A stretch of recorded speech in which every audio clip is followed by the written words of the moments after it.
ওরে ও মাটি মদিনার মাটি একদিকে দুই সাথী হাই তার পাশে আমার নবী জিন্দা শুইরাই তার পাশে আমার নবী জিন্দা শুইরাই যেতে যদি পারতাম আমি সোনার মদিনায় সালাম আমি দিতাম গিয়ে নবীজি রওজায় যেতে যদি পারতাম আমি সোনার মদিনায় সালাম আমি দিতাম গিয়ে নবীজি রওজায় সালাম আমি দিতাম গিয়ে নবীজি রওজায়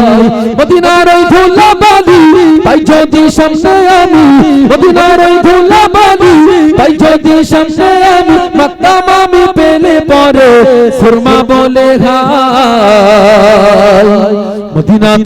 মদিনাতে আমার নবী জিন্দা শুইরাই মদিনাতে আমার নবী জিন্দা শুইরাই ওরে ও ভূমি মদিনার ভূমি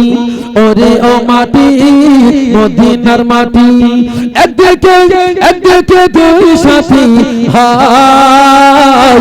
তার পাশে আমার নবী জিন্দা শুইরাই তার পাশে আমার নবী জিন্দা শুইরাই রওজাতে শুয়ে নবী কাঁদেন চাঁদু চাঁদ পাপি ভরা নাই ভরা উম্মত আমার রওজাতে শুয়ে নবী কাঁদেন যারে যার পাপি ভরা নাই ভরা উম্মত আমার কিয়ামতের দিনে নবী করবেন ছেড়ে নজরি কিয়ামতের দিনে নবী করবেন ছেড়ে নজরি আল্লাহ দরবারে নবী পড়ে সেজদায়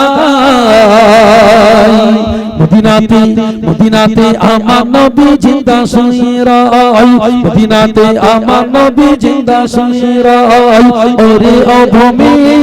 মদিনার ভূমি ওরে ও মাটি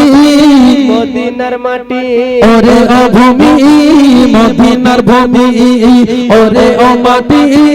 মদিনার মাটি একদিকে দুই সাথী হাই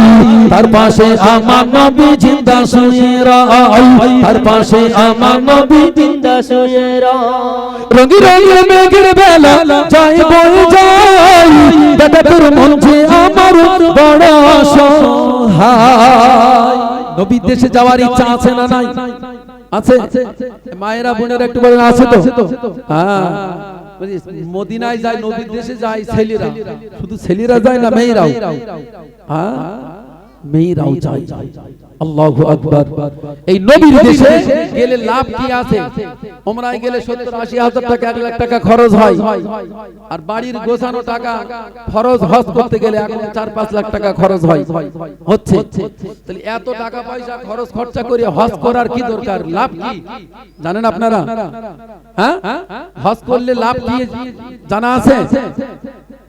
জানা নেই জেনে নেন যে ব্যক্তি হজ করে আসে তার আর গুনাহ থাকে না জোরে বলো সুবহানাল্লাহ আর জোরে বলো সুবহানাল্লাহ আল্লাহ যদি তার হজ কবুল করে তাহলে তার আর পাপ থাকে না বেগুনাহ মাসুম হয়ে যায় তাই আমরা সবাই চেষ্টা করব